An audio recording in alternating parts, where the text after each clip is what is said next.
warahmatullahi wabarakatuh. Alhamdulillah, salatan wassalaman ala rasulillah wa ala alihi wa sahbihi wa mawalah, amma ba'du. Bapak dan ibu-ibu jamaah Asyatur rahimakumullah.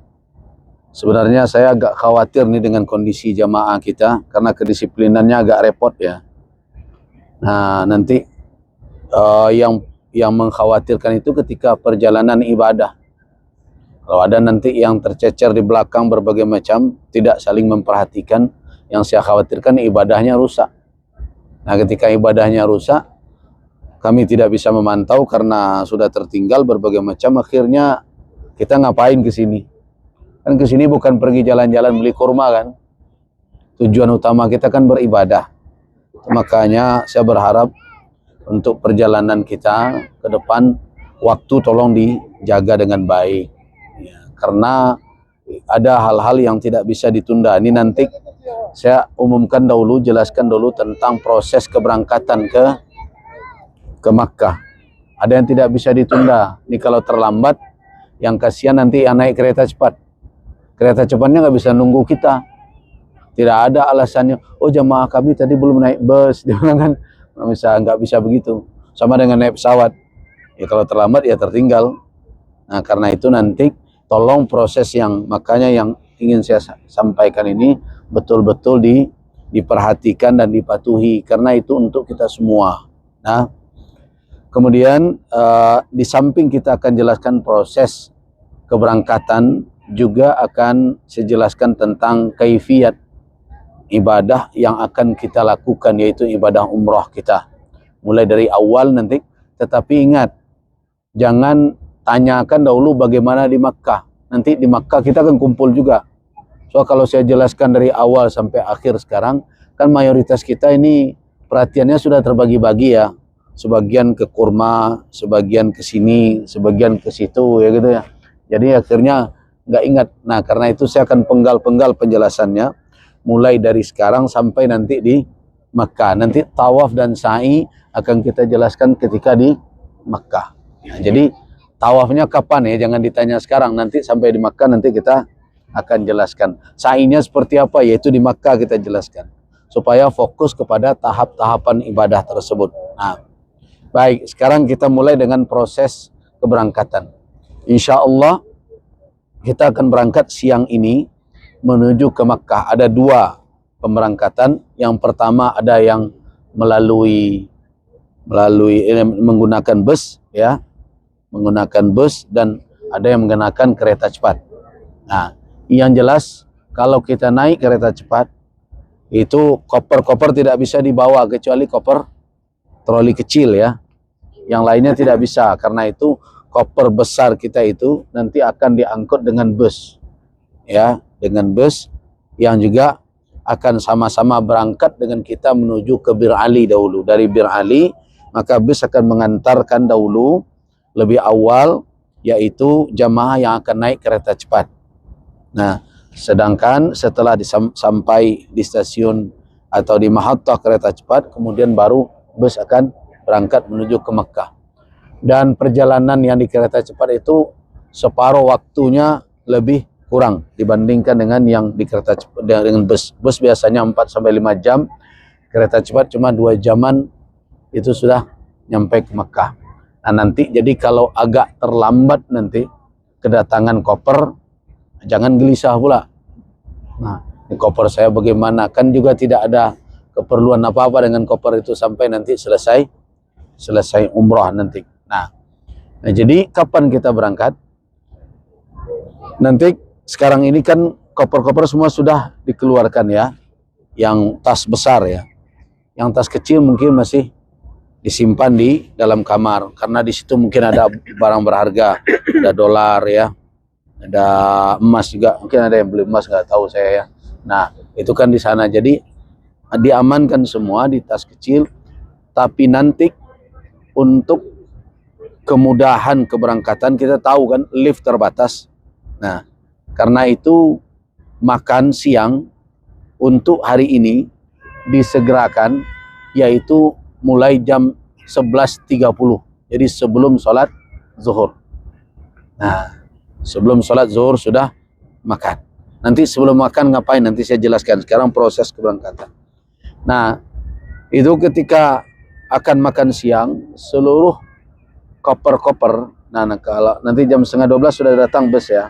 Nah, koper tas-tas kecil yang tentengan yang sekarang berada di kamar itu sudah dinaikkan ke atas bus. Nah, atau kalau bisa, pokoknya sebelum zuhur tidak ada lagi barang-barang di kamar. Semua sudah dibawa, turun, dan ditempatkan di bus. Sudah aman insya Allah di sana. Kan ada yang menjaga nanti. Nah, kemudian setelah selesai barang-barang yang kita bawa, yang kecil-kecil itu, di atas bus, kita segera ke masjid. Ya, masjid, nanti sholat berjamaah dengan imam. 4 rakaat tentunya. Namun setelah sholat 4 rakaat, tanpa ada tasbih, takbir, zikir, berdoa apapun, langsung berdiri, lakukan sholat asar. Jamak takdim qasar. Jamak takdim qasar. 2 rakaat. Nah, 2 rakaat. Jadi, jamak takdim qasar 2 rakaat. Tadi dengan imam jangan 2 pula. Imam tetap ikut imam. Nah, karena kata Ibnu Abbas, "Idza shallaitu ma'al imam", saya apabila salat dengan imam, saya sempurnakan salat. "Idza shallaitu bi nafsi", apabila saya salat sendiri, saya jadikan salat 2 rakaat. Dalam keadaan bermusafir seperti itu. Kalau kita ikut imam yang mukim, maka salatlah seperti imam. 4 rakaat imam, 4 rakaat. Ketika salat sendiri, maka rukhsah min qasar berlaku. Jadi karena itu salat kita nanti 4 dengan imam, 2 dengan sendiri, atau kalau mau berjamaah ibu-ibu sesama ibu-ibu juga boleh. Nah, 2 rakaat. Selesai, antara salat zuhur dengan asar tidak diselingi dengan tasbih, dengan zikir, dengan doa. Tapi langsung ya. Nah, setelah itu segera pulang, tapi tidak lagi ke kamar. Tidak lagi ke lobi ke hotel, tapi langsung bus. Nah, ini untuk proses untuk supaya cepat. Sebab semua kita akan ke Bir Ali terlebih dahulu. Jadi yang di kereta cepat tidak bermiqat di atas kereta, tetapi memulai niatnya di Bir Ali. Semua kita di Bir Ali, baik yang dengan bus maupun dengan kereta cepat. Nah, itu proses itu tolong dipatuhi. Jadi nanti sebelum pergi sholat zuhur, seluruh tas yang sudah ada yang ada di kamar itu sudah diturunkan dan diletakkan di atas bus kita. Sebelum zuhur ya. Jangan nanti sesudah zuhur pula minta izin. Waduh, tas saya ada. Nah, 1 orang saja bermasalah nanti, maka semuanya akan terkendala. Ya, tolong yang tidak hadir hari ini tolong disampaikan. Makanya saya kemarin harus hadir. Nah, ini kalau yang tidak hadir tolong diingatkan. Kalau ada yang begitu tolong diingatkan bersama. Kenapa? Karena ini adalah untuk kepentingan kita bersama. Sudah? Nah, terkait dengan keberangkatan sudah. Nah, untuk yang ke Makkah menggunakan bus akan bersama nanti dengan Pak Zul, dengan Sasafaat juga akan sama-sama ke Makkah dengan yang menggunakan bus. Sedangkan yang kereta cepat nanti akan dipandu untuk sampai di tempat di check-innya siapa nanti? Nanti temannya kami. Ada. Nanti akan dipandu di sana dan akan bersama dengan saya. Insyaallah saya juga akan naik kereta cepat. Dah? Berarti nanti di dalam perjalanan biasanya tidak ada turun-turunnya, nanti turunnya nanti di stasiun akhir saja. Cukup? Untuk perjalanan ada lagi yang ragu? Perjalanan aja dulu, jangan tanya ibadah setelah ini. Sudah, tidak ada keraguan lagi? Clear kan? Ya. Yang lain itu tidak kategori rukun. Yang tadi yang kita bicarakan, nah, adalah sunnat-sunnatnya. Nah, Kecuali nanti pelanggarannya yang perlu diperhatikan. Jangan sampai terlakukan. Nah, yaitu rukunnya adalah niat. Niat itu tempatnya di mana? Bukan di lisan, bukan di lidah, tetapi di dalam qalbu, di dalam hati. Kesengajaan melakukan ibadah tersebut. Nah, untuk membedakan antara perbuatan sengaja dengan tidak sengaja, antara ibadah dengan kebiasaan, dengan adat. Nah, itu fungsi niat.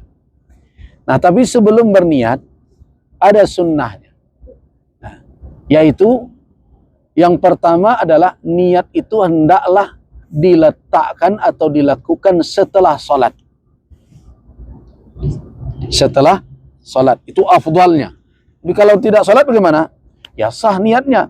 Seperti Asma binti Umais haid, nifas. Tentu dia tidak akan salat.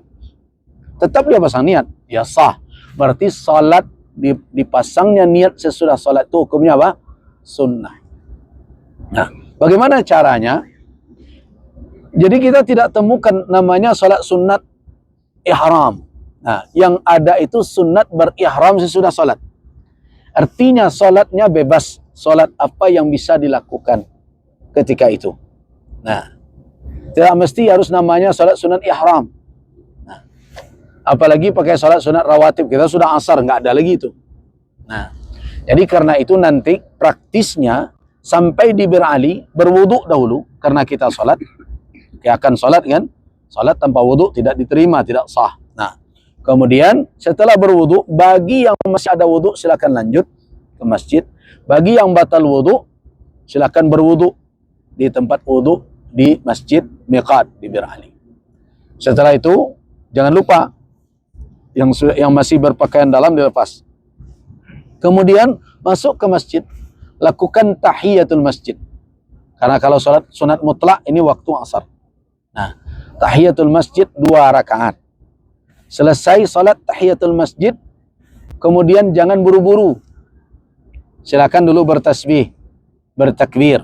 Subhanallah, alhamdulillah, wala ilaha illallah, wallahu akbar. Setelah itu berdoa dan bermunajat kepada Allah Subhanahu wa taala agar diberikan kemudahan dalam perjalanan. Setelah itu, maka sengajakan maksud di dalam hati, hadirkan untuk melakukan umrah di dalam kalbu dahulu. Nah, apakah harus dilafazkan Allahumma inni nawaitul umrata wa ahramtu biha, ya, wa yassirha alayya wa taqabbalha minni? Lafaz itu tidak datang dari Nabi SAW. Tidak ada lafaz seperti itu ditunjukkan oleh Rasul. Ulama menyusun itu untuk memberikan ta'lim, mengajarkan kepada umat, ini loh yang hadir di dalam hati kita. Tapi sebagian orang terpaku kepada lafaznya.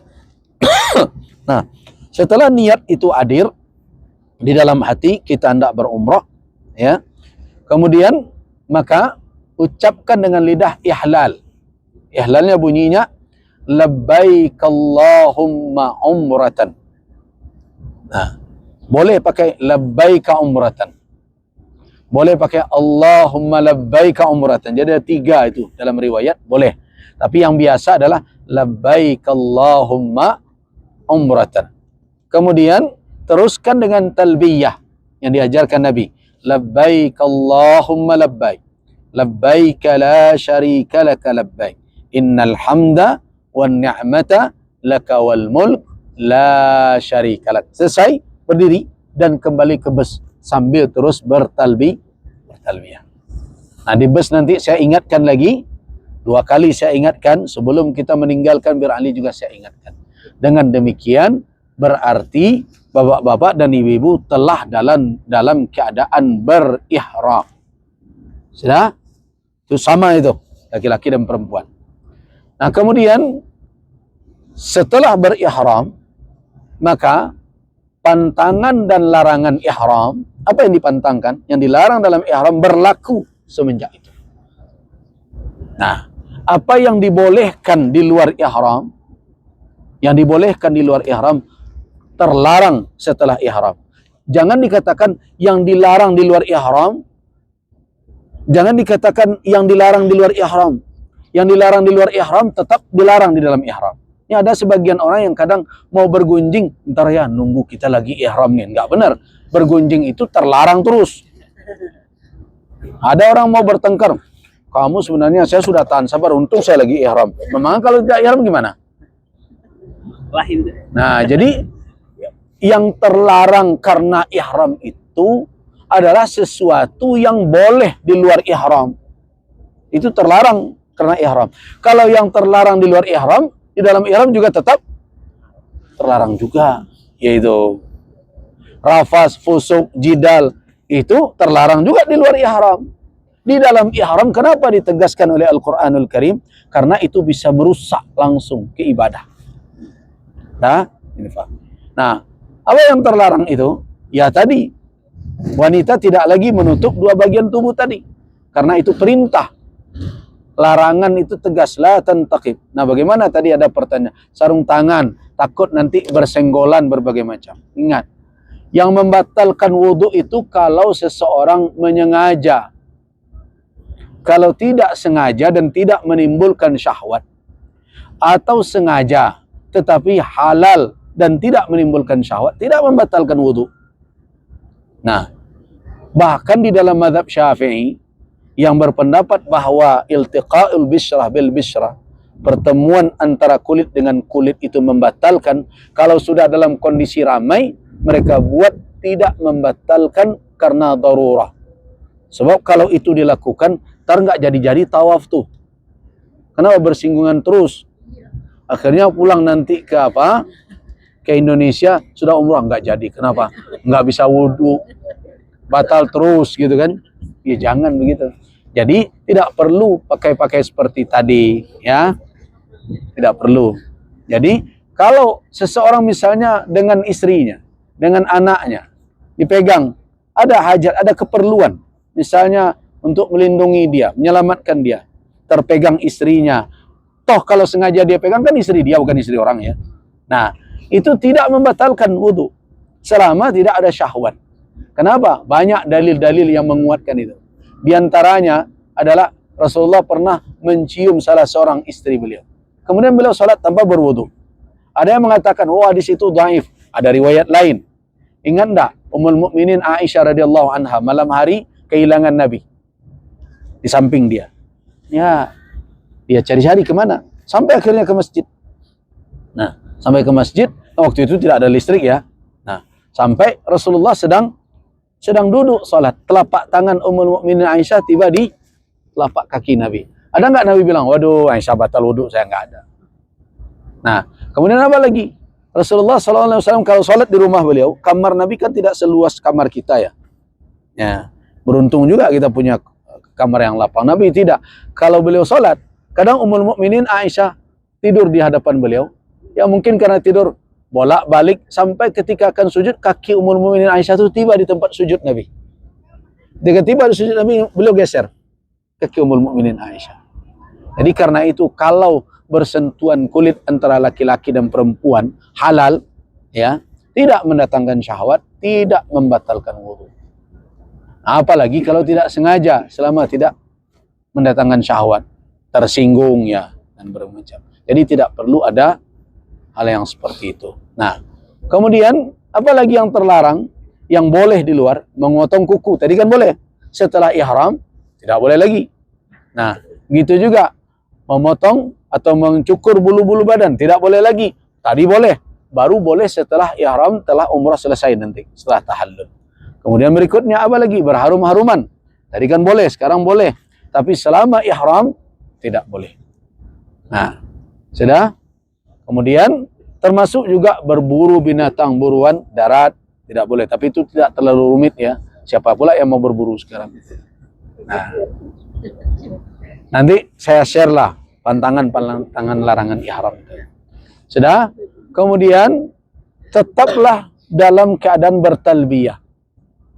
Karena pada diri kita di saat itu berhimpun berbagai keutamaan. Kita dalam bermusafir. Kemudian yang kedua dalam keadaan beribadah. Menjadi tamu Allah. Ya. Nah. Kemudian apalagi kita dalam keadaan menuju ke Baitillahil Haram. Yang lain, makhluk-makhluk yang lain, bahkan pasir sekalipun ikut bersama kita bertalbiyah berdasarkan kepada hadis Nabi SAW. Nah, Idza labbal had, apabila seorang berhaji bertalbiyah, labba ma'ahu ma haula. Apa ada yang di sekitarnya ikut bertalbiyah. Nah, itulah yang akan kita lakukan, dan jaga jangan sampai pantangan larangan ihram terlanggar oleh kita, karena nanti ada konsekuensinya. Cara saya itu.